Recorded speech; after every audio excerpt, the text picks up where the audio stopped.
Trip ke Sarawak, part 2. Kali ni kita pergi ke Miri pula. Jom kita tengok apa sebenarnya ada dekat Miri ni. Penerbangan daripada KLIA ke Miri anggaran dalam 2 jam suku macam tu. Telaga minyak pertama di Malaysia sebenarnya dijumpai di Miri. Jadi Miri ni dikenali sebagai bandar minyak. Dekat atas Canada Hills ni dulu merupakan telaga minyak pertama yang ada dekat Malaysia, iaitu The Grand Old Lady. Sekarang minyak dekat atas bukit ni dah kering, tetapi sekarang masih lagi banyak telaga minyak yang aktif di Miri, Sarawak. Kalau datang ke Miri, tak lain tak bukan mesti kena pergi Niah National Park, sebab dekat sini ada gua yang terbesar, iaitu Gua Niah. Dalam perjalanan nak masuk gua tu, kita akan singgah ke muzium dia dulu. Dekat sini banyak artifak yang dipamerkan untuk tatapan umum. Siapa lagi yang tak tahu, dekat dalam Gua Niah ni adalah penemuan rangka manusia tertua di Asia Tenggara. Dianggarkan berusia 40,000 tahun. Tapak arkeologi ini menunjukkan manusia prasejarah pernah tinggal dekat dalam gua ini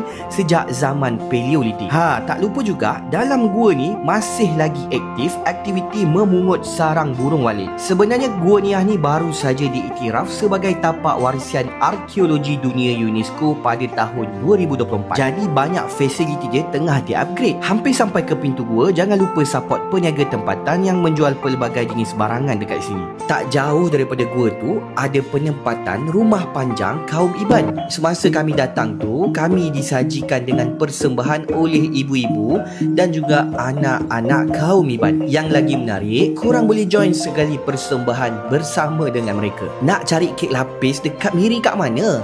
Dekat sinilah Siti Payung Kek Lapis. Bila kita datang beramai-ramai, diorang akan buat demonstrasi cara membuat kek lapis. Nak borong banyak-banyak kek lapis, datang je dekat sini. Macam-macam flavor, macam-macam rasa yang korang boleh dapatkan. Nak cari barang-barang original ataupun souvenir daripada Sarawak, kena datang dekat Pasar Tamu. Macam-macam benda korang boleh dapatkan dekat sini, daripada yang kering sampai basah. Dekat sini juga ada kedai makan, jadi korang boleh makan mi kolok dan macam-macam lagi jenis makanan yang ada dekat gerai-gerai diorang ni. Nancy Beef Noodle ni pula antara kedai yang terkenal dekat Miri ni. Daripada cakwe, mi daging, laksa dan macam-macam juga jenis makanan yang korang boleh dapat sendiri dekat sini. Kalau nak makan tengah hari, kita orang suggest korang makan dekat restoran Mumbu. Restoran ni terletak dekat Marina Park City. Datang sini wajib makan rusuk bakar dia tu, memang teringat-ingat sampailah korang balik ke Semenanjung. Nak makan makanan ala-ala baba dan nyonya, korang kena datang dekat Kebaya Story. Kedainya cantik, makanannya banyak dan pelbagai, dan semestinya memang sedap. Kalau nak cari hotel, jangan lupa datang dekat Mekio Miri. Hotel dia memang cantik, terletak dekat tengah-tengah bandar. Hiasan dalam